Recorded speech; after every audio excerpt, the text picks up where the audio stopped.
Hello, this is the Harboring Light. I'm Mary. I give a conservative perspective about the world around me. So my social media links, along with email and Substack, will be provided for you in this episode. And ratings are greatly important. So on all of the platforms that I'm on, and then I'm pushing to grow myself to be on all the audio that is podcast platforms. Give me a rating on that. It would be greatly appreciated.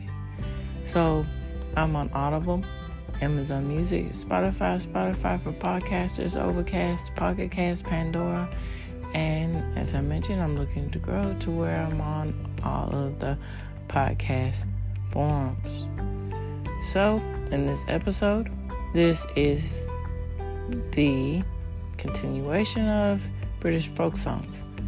So I'm talking about the particular artist, and I'm going to continue that on to Friday and wrap it up.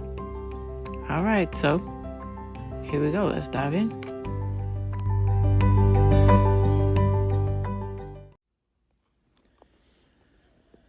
Okay, so Streets of London by Ralph McTell. This is part of the Spiral Staircase album of '69. It charted 2 in the UK. This song was originally about some individual people Ralph McTell met in French capital while busking and hitchhiking through Europe. But when he realized there was already a song called Poor People of Paris, he changed the title to Streets of London. This was not released as a single until '74, 5 years after it first appeared on Spiral Staircase. McTell had originally written this song when he recorded his debut album, 8 Fames a Second, which was released in early '68. However, he left it off as he regarded it as too depressing. Ralph McTell explains in One Day Streets sold 90,000 copies, and it was number 2 by Christmas. There was 3 versions in the German charts, all by me. Streets also told more sheet music than any song since the war. He said he formed a rock band just before the record was a hit, but of course he never played Streets. Audiences didn't like the band. So I announced my retirement and went off to America in a fit of pie, I believe. Streets opened more doors than it closed. The song is still played all over the world, and even school children in the Himalayas have heard the song and sing it. From One Hit Wonders by Chris Welch and Duncan Soar. Bert Jansch played on this as an afterthought after McTell had recorded this Scottish folk singer performing the carol in the bleak midwinter. Earlier in the day, McTell recalled to Uncut Magazine of January 2013. It's funny how things work out. The plan was to make a Christmas single for Bert, but I ended up having the festive hit. Bert was very humble, though he always told me he made more money from London than almost any of his records. Over 200 artists have recorded covers of this song, including Sinead O'Connor, who did a cover for an additional track on her Thank You for Hearing Me single of 1994. The artists include Cliff Richard, Mary Hopkins, Anti-Nowhere League, and Roger Whittaker. McTell won the Ivor Novello Award for songwriting for the song in '74. Ralph was presenting with a gold disc of Spiral Staircase at his 60th birthday concert in 2004. The UK punk group Anti-Nowhere League released a thrash version in 1982 that peaked at 48 on the UK single chart. The single was originally banned and copies seized by the police after the profanity-laden B-side, So What, was considered obscene.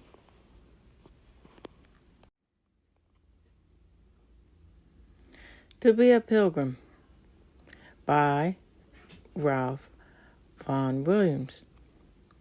Part of the 1906 The Pilgrim's Progress album.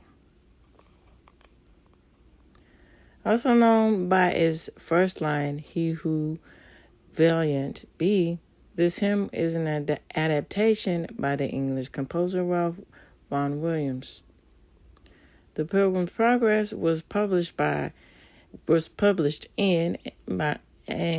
John Bunyan in 1678. The poem To Be a Pilgrim is extracted from that work. Vaughan Williams collected a melody from a Miss Verrill of Essex,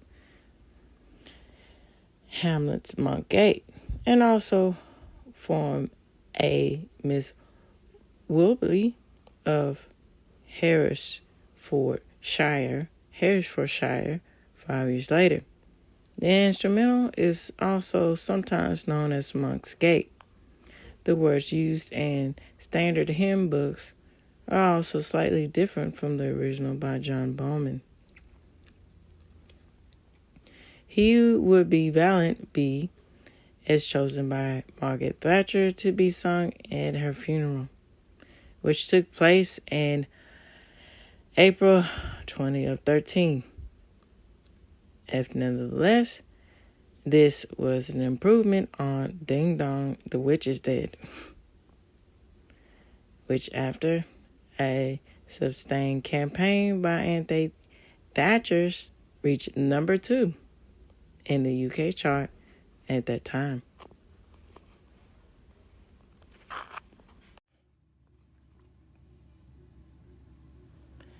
The Lark Ascending by Ralph Vaughan Williams, part of the album Vaughan Williams, The Lark Ascending and Violin Concerto of 1920. Ralph Vaughan Williams was born on October 12, 1872, in Donaghmey, Cloughshire, England, the son of a clergyman. He was educated at the Royal College of Music and Trinity College and Cambridge University, after which he became organist of St. Barnabas Church in London. Vaughan Williams developed a national style of music deriving from English choral tradition, especially of the Tudor period and folk song.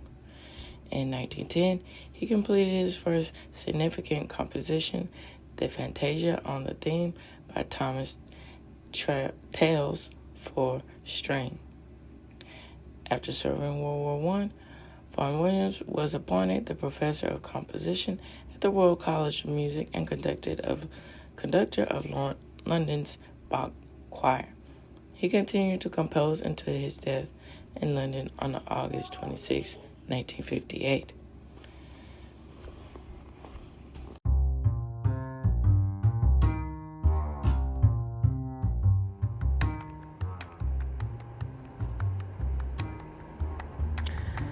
As well as 9 symphonies, Vaughan Williams also composed the ballad Job of 1930, the opera The Pilgrim's Progress of 1948 through 49, and numerous choral works, songs, and hymns, including an adaptation To Be a Pilgrim. He also wrote for films such as Scott of the Antarctic of 84. Vaughan Williams started working on The Lark during the summer of 1914. He was inspired by George Meredith's 122-line poem of the same name by the Skylark. He composed it for violin and piano in the early weeks of the Great War, and is said to have imagined the world of his youth, disappearing with the lark into the cloudless sky. The war halted Vaughan Williams' composing, during which he served as an ambulance driver. He rescored the lark for the solo violin and orchestra in 1920 with the help of the English violinist Marie Hall. The soaring and fluting of the violin represented the song of the lark. The piano of the violin version was premiered on December 15, 1920. To conjunction with the Avonmouth of the Sharehampton Choral Society at Sharehampton Public Hall. The first orchestral performance followed half a year later on June 14, 1921, with the British Symphony Orchestra under the conductor Adrian Boult. The Lark is one of the most popular pieces in the classical repertoire among British listeners. In a 2011 poll of listeners who chose the National Desert Island Disc, it was chosen as British all-time favorite. The work has also been voted number one in the Classical FM Annual Hall of Fame poll on several occasions. So on Friday, I'm going to start going in depth into more and wrap things up.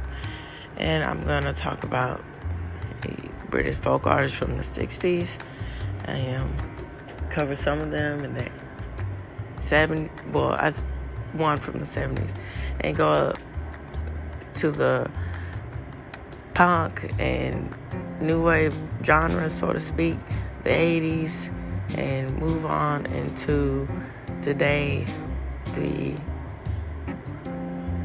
reimaginative aspects of British folk music, and give thoughts and commentary, of course. And then also to add on to this and to wrap things up, as I had mentioned before, I think it's quite interesting how the traditions and the stance of folk music and how it was standing the test of time and it being interlaced into British culture and holding on to those traditions is a way of ties to stand ground of what is hold, what is beloved, what is belonging to culture. And then, as I mentioned before, folk music is, in all intents and purposes, for better or for worse, it stays rooted into the realities and the morality of society. And then it welcomes the aspects of conversations of diving in and talking about the human condition and what that means to everyone else, and also the sense of the awareness of the society that people are living in and what that means to everyone else, and how people disposition themselves and their aspects of their own society versus going and thinking about other societies. And I think music is a really good format for people to look beyond themselves and look and think about other cultures and so on and so forth, into the depths of the reality of the situation of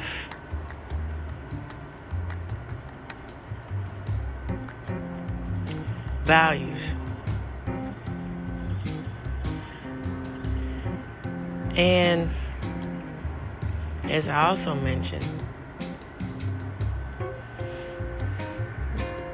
holding on to things that are not talked about so much and going against the grain, particularly doing this in British society, is something to think about, because as I had mentioned before, and I had also given concrete evidence of that, could get prosecuted, for this. And taking a stand and knowing who you are and what you're talking about, it is a testament to character. And then I think that these particular artists and the variations of what they're saying, they're all saying and unifying together with the aspects and the understanding that we hold these traditions to be true, and we want to take on the lineage of people understanding who we are, where we stand, and what we value as a nation, as a culture, and to reflect on those things.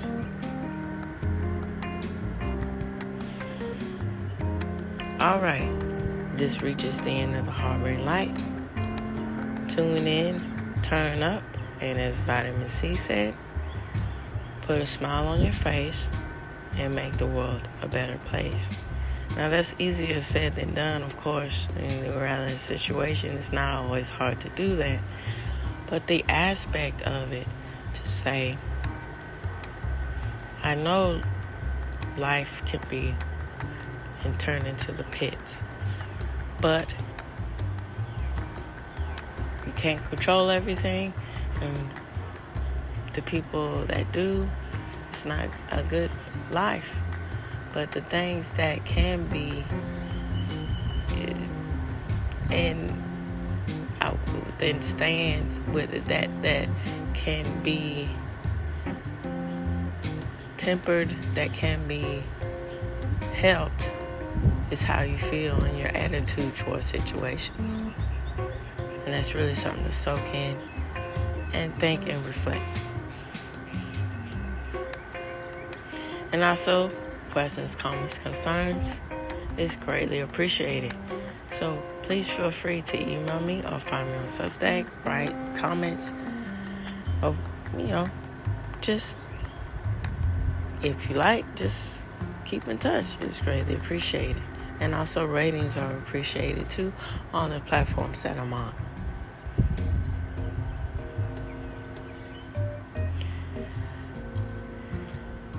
Tune in, turn up, and definitely take care.